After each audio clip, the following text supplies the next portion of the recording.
Nice fish.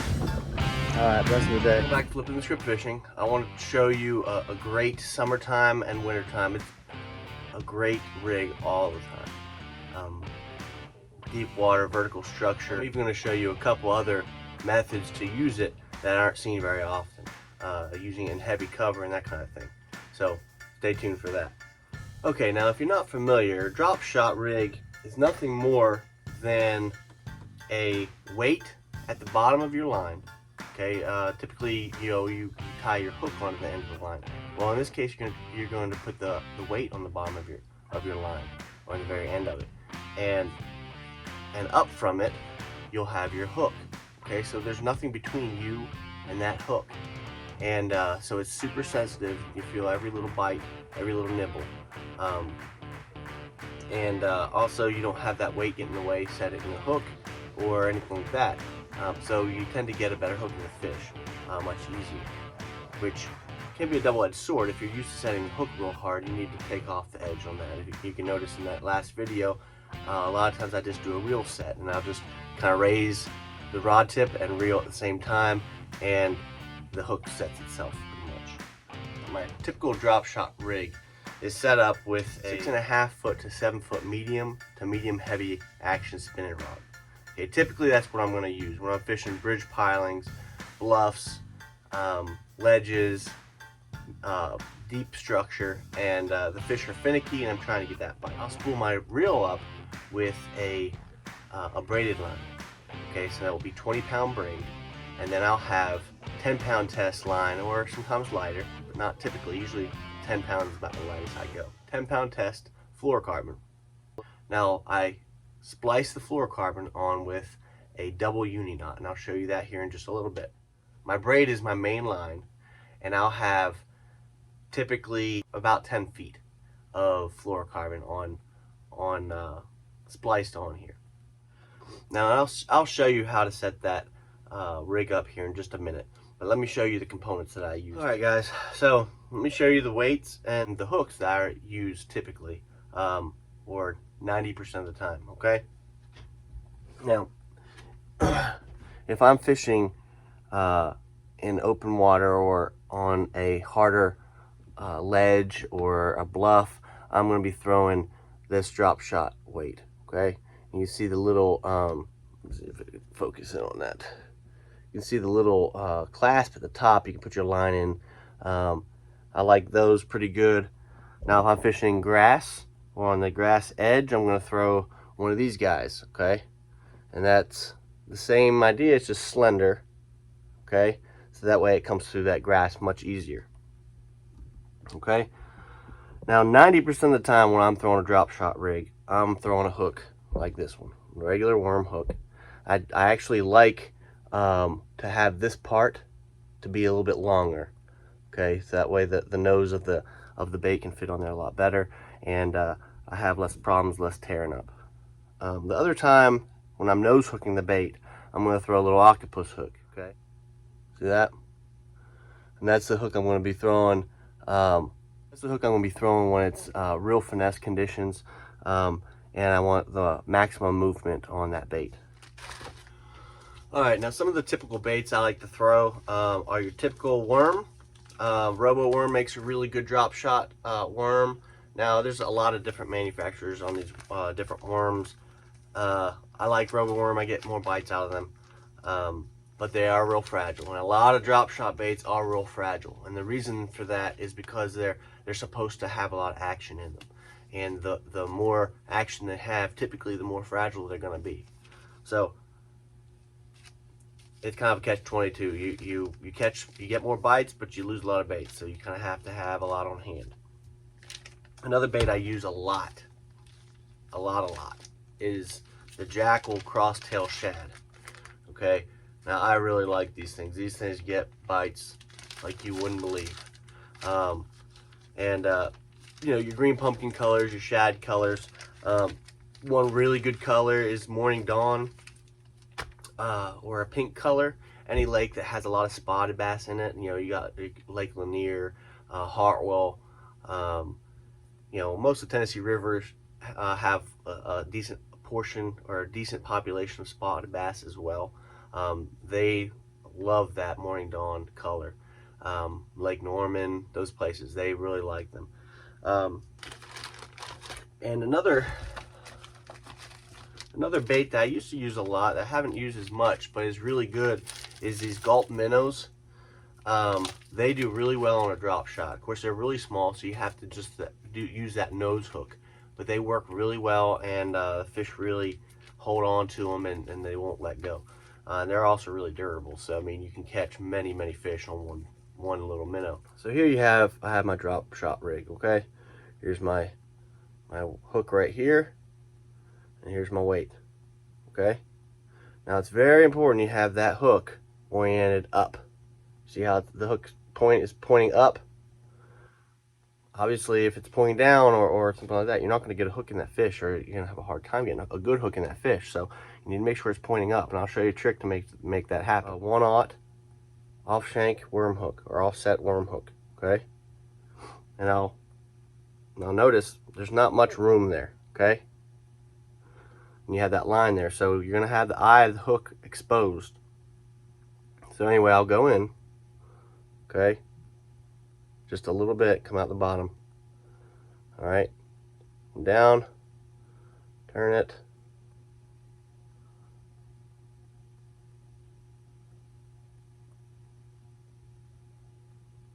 Make sure it's straight.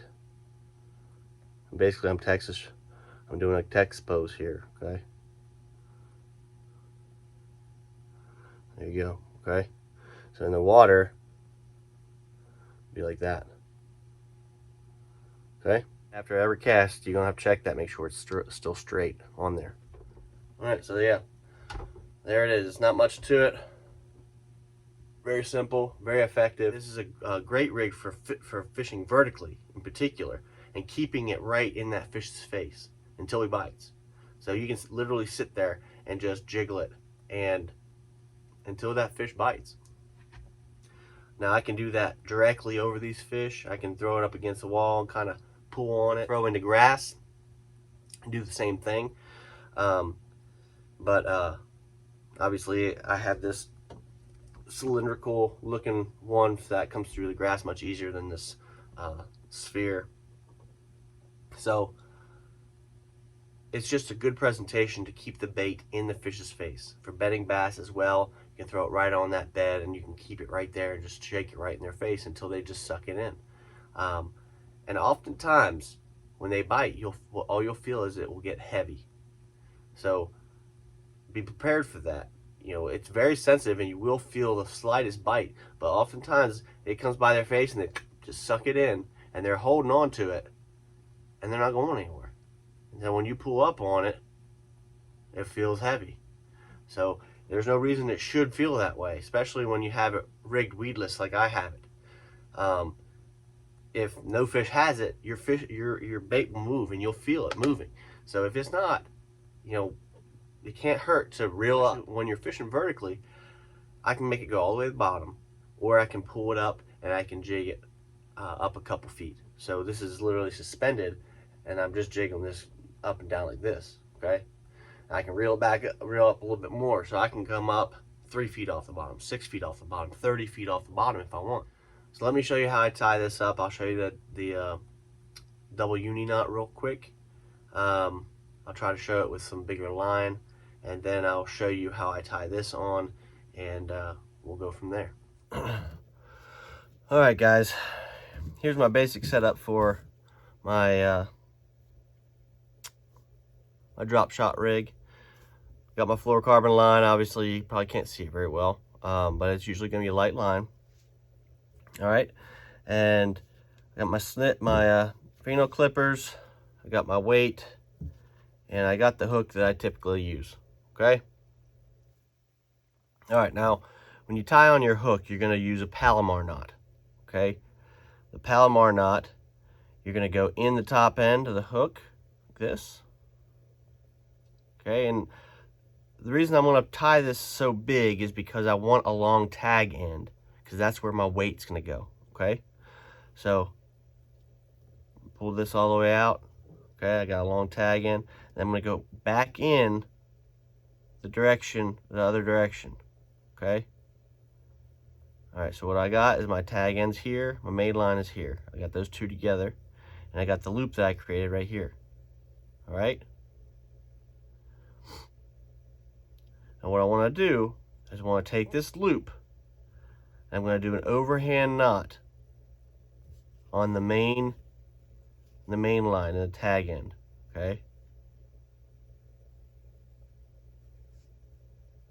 All right, and this is what I'm going to end up with. All right, so what I want to do is take this loop and pass my hook through it. Just like this. All right, and then you moisten down with saliva. And I'm going to pull my tag end, okay? And that way I have my line, I have line with extra long tag end, okay? Just like that, okay? Now, sometimes when you tie this, the hook will be turned the wrong direction. Okay, if the hook is turned the wrong direction, all you have to do is take the tag end over into the eye on the top side of the hook. Okay, and get it in there, just like that. And we'll pull that through. And when I do that, that will orient my hook standing straight up. Okay, so that way, when I have my hook in the water, or my bait in the water, it will be facing the right way and it will get in the top of that fish's mouth. Okay? All right, now when I want to put my weight on, now I could easily just do an overhand knot or something like that around a sinker or something like that, or a bullet weight or whatever I happen to have, or I could pinch some split shot on here. I like these weights, okay? They're quick and easy and they hold on pretty well. Okay, but I do it a little bit differently. I go, obviously it has that wide part right here, okay? So you take the line through the wide part, and then you just pull it up into that slender part there, okay? And that will hold it. Now what I like to do, just because I don't trust it, sometimes, I have slung them off there. What I'll do is I'll come back around with my line a second time and do the same thing. Okay, pull it in like that and I'll pull it up. All right, so that way it's not coming off there, but if I hang it up on the bottom, it'll still likely break or pull off before the hook will, okay, before it breaks up here. So that's what I do. Okay, here you go. All right, and then when I put my bait on there,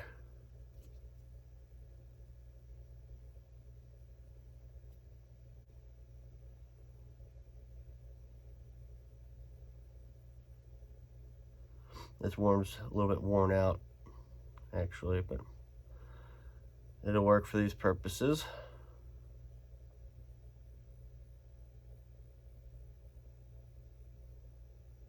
I'll just barely skin hook that like that, and there you have it. Drop shot rig. Very simple. See, when I pull on this, that thing dances like crazy. And I'll show you that on the tank here in just a minute. So here's a drop shot that you just saw me rig up. Okay, let's put it in the tank. All right, there you have it. You see how it falls? Okay, now that's how I want to fish it. Okay, I have the weight, falls all the way to the bottom. All right, so when my line goes slack, then I just want to feel the line. Okay, and you see how that bait will dance. Okay, and you see how this crosstail shad, how it glides.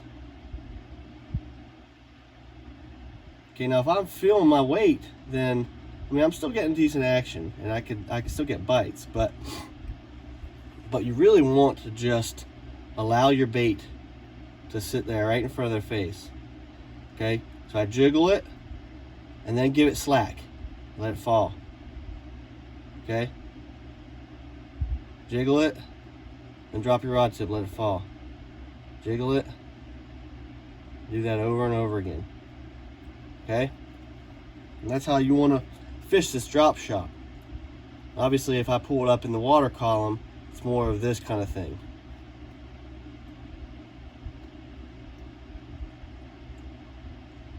Okay? Now I'll show you the difference. A couple different baits first. Okay? Now here I have one of my robo worms set up. Alright, same idea.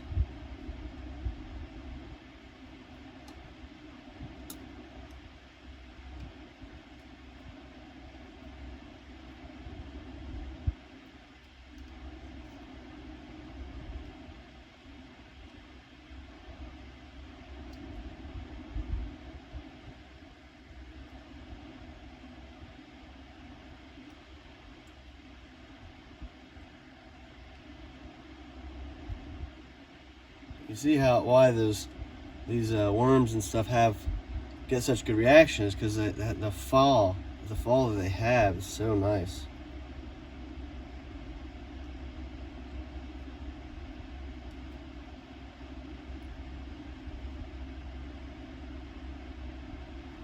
All right, now when I hook it up with this little weight, or this little hook, I'll just nose hook my baits, just like this. All right,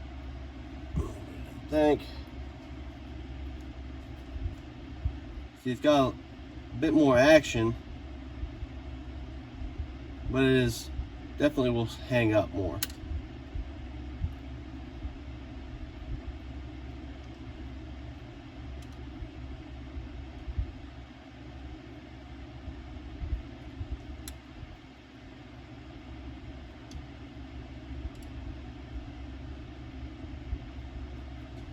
Try the crosstail shad.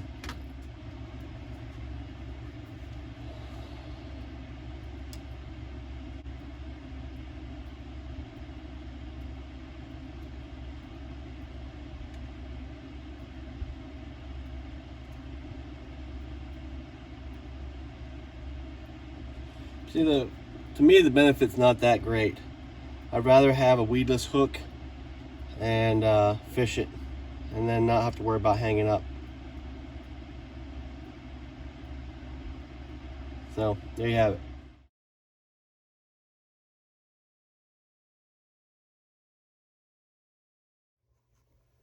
All right, so what I do is I'll double them back both on each other like that. Okay, here's my fluorocarbon. Okay, now I'll leave a nice long tag in there because you're gonna need that later. All right, double back my braid, nice long tag end. All right, I'll hold it with one finger and I'll wrap it around 3 times. Okay, 1, 2, 3. All right, now this loop, I'm going to take the tag end of the braid through it. Okay, so the tag end of the braid goes through the loop of the braid.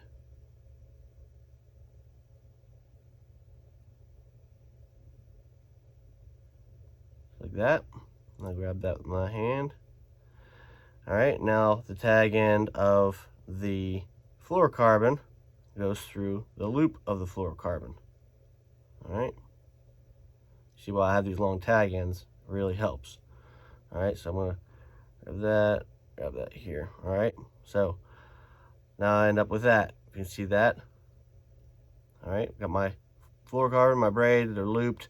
Now what I want to do is I want to moisten it, and then I want to cinch it down. Okay, now you have to cinch both at the same time the best you can. Now I'll cinch it down just a little ways, so that's a big loop. All right, and pull it tight.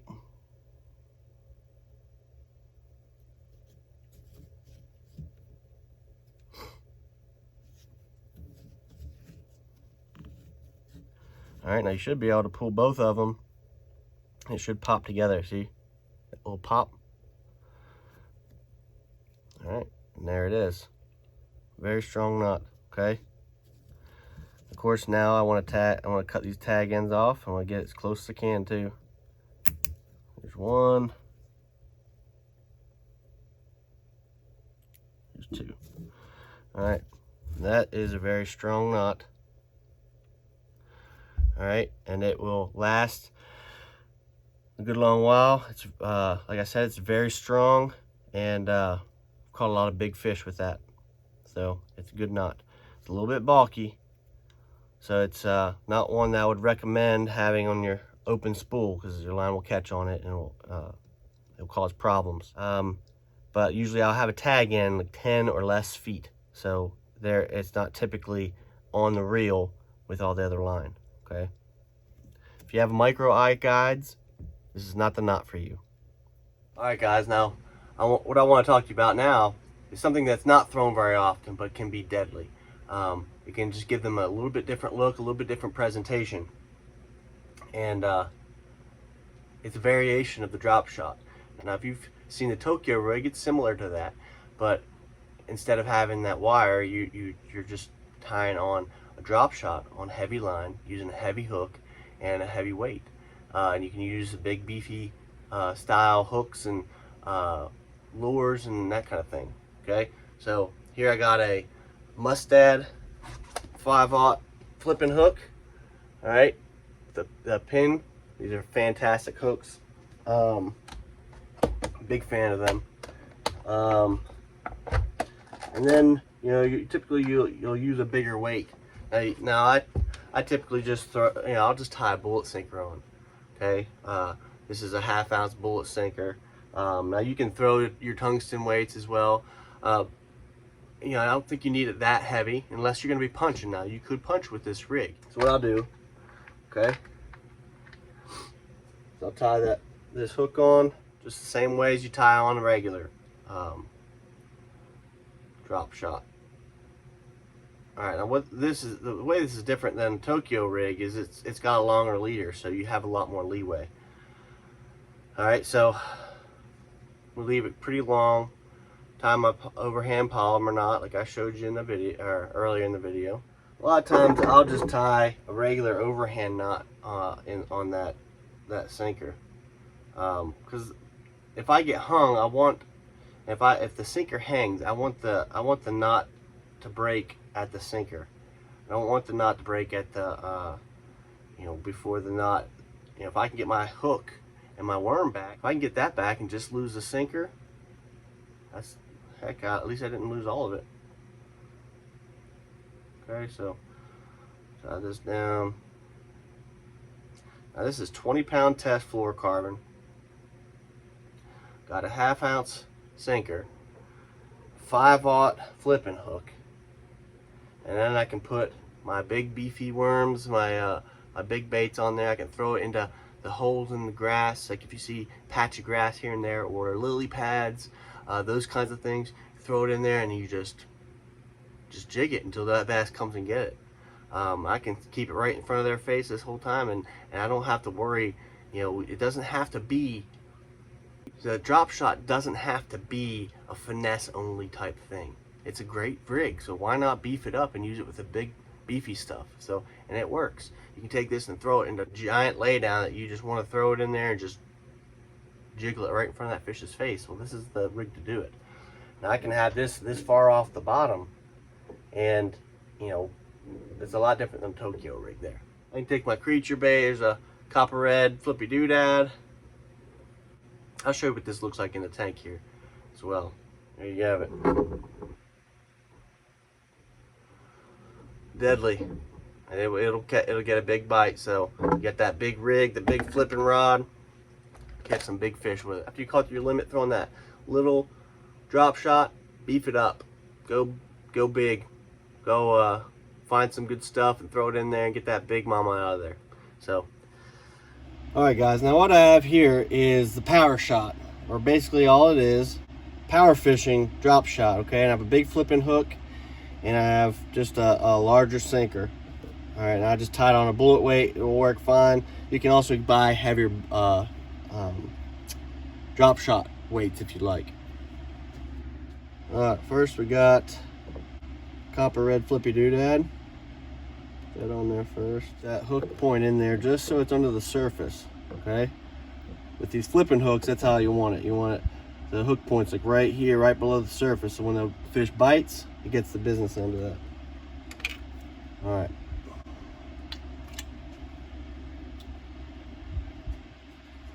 Now obviously with this heavier line and stuff, I'm not gonna get as much action. Still got a good action. Fish will definitely come check that out. Eat it. All right.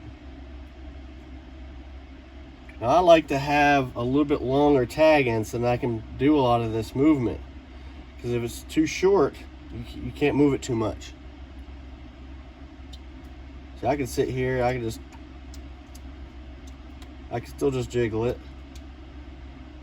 Or I can just do it where you just pull it tight, you just feel that weight, and you just do this. All right.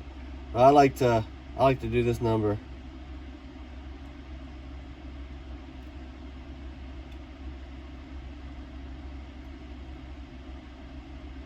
All right. Let's try with the worm.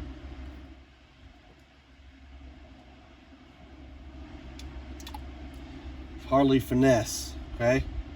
But look, looks nice though.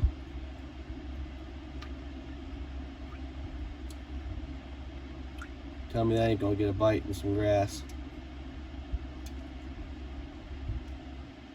Keep it right there. Anytime you're fishing a pond or something like that and it's got a bunch of muck at the bottom, this is the perfect option. All right, so keep it off, out of that muck, above that gross stuff, and you can really get some good action out of it. All right, and that fish will suck that in and keep on swimming. All right, guys, so I hope those tips help you out. Try them out. Let me know how they work for you. I'd love to hear any results you have. If you haven't hit that subscribe button, please do so. I could really use the support. If you like videos like this, you like them coming, then help me out. And hit that notification bell to make sure you can get every new video as I drop it. So I hope those tips help you out, guys. And until next time, tight lines.